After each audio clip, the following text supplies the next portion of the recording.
Look, the 7 battleground states are really crucial for the outcome of this election.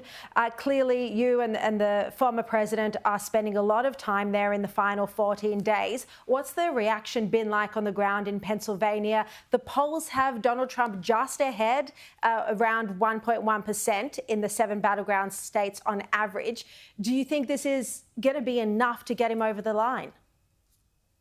Well, it just depends. We've had inaccurate polling in the last two presidential elections in 2016 and 2018. I mean, in 2020.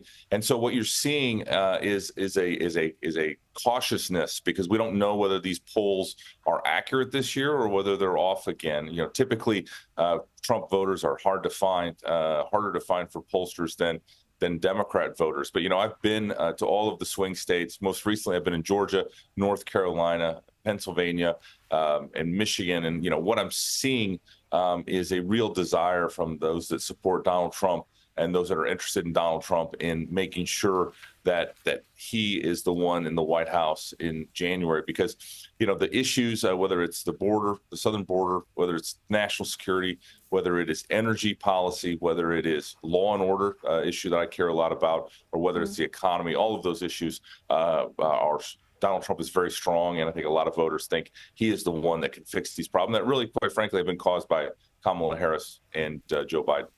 Well, Kamala Harris did another town hall with CNN with Anderson Cooper today. She was asked yet again why she's changed positions on some issues. Have a look.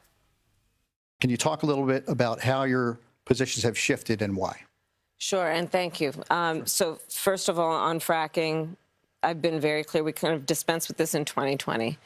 I am not going to ban fracking. I did not as vice president. In fact, as vice president, I cast the tie-breaking vote that now has opened up more fracking leases. My value on the issue of what we need to do to invest in a clean energy economy and a clean energy future has not changed. But frankly, I now have the experience and perspective of having been vice president. Matt, what did you think of her answers on why she's changed positions on major policy areas? Yeah, well, I've never seen a major party candidate debate themselves alone. It's really quite extraordinary.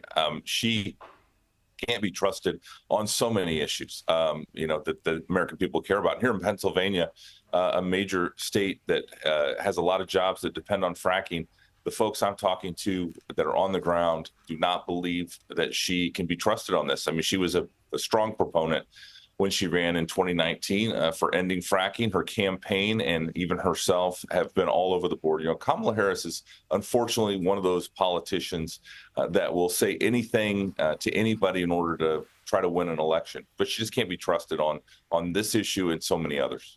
We've played the comments already on the show tonight where she accused Donald Trump of being a fascist. She repeated those accusations today.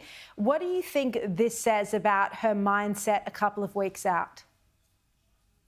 It just shows, that she's willing to take cheap political hits at Donald Trump. I mean, no one believes that Donald Trump is a fascist because I tell you what, he was a president of the United States for 4 years and really took no action that would suggest that he wants to lead us to something like Mussolini's Italy. So, I think that is just a cheap political slur that Kamala Harris is trying to throw against President Trump in order to steal this election, but she's just not going to make it happen. All right, Matt Whitaker, thank you very much for your time and joining us from the campaign trail.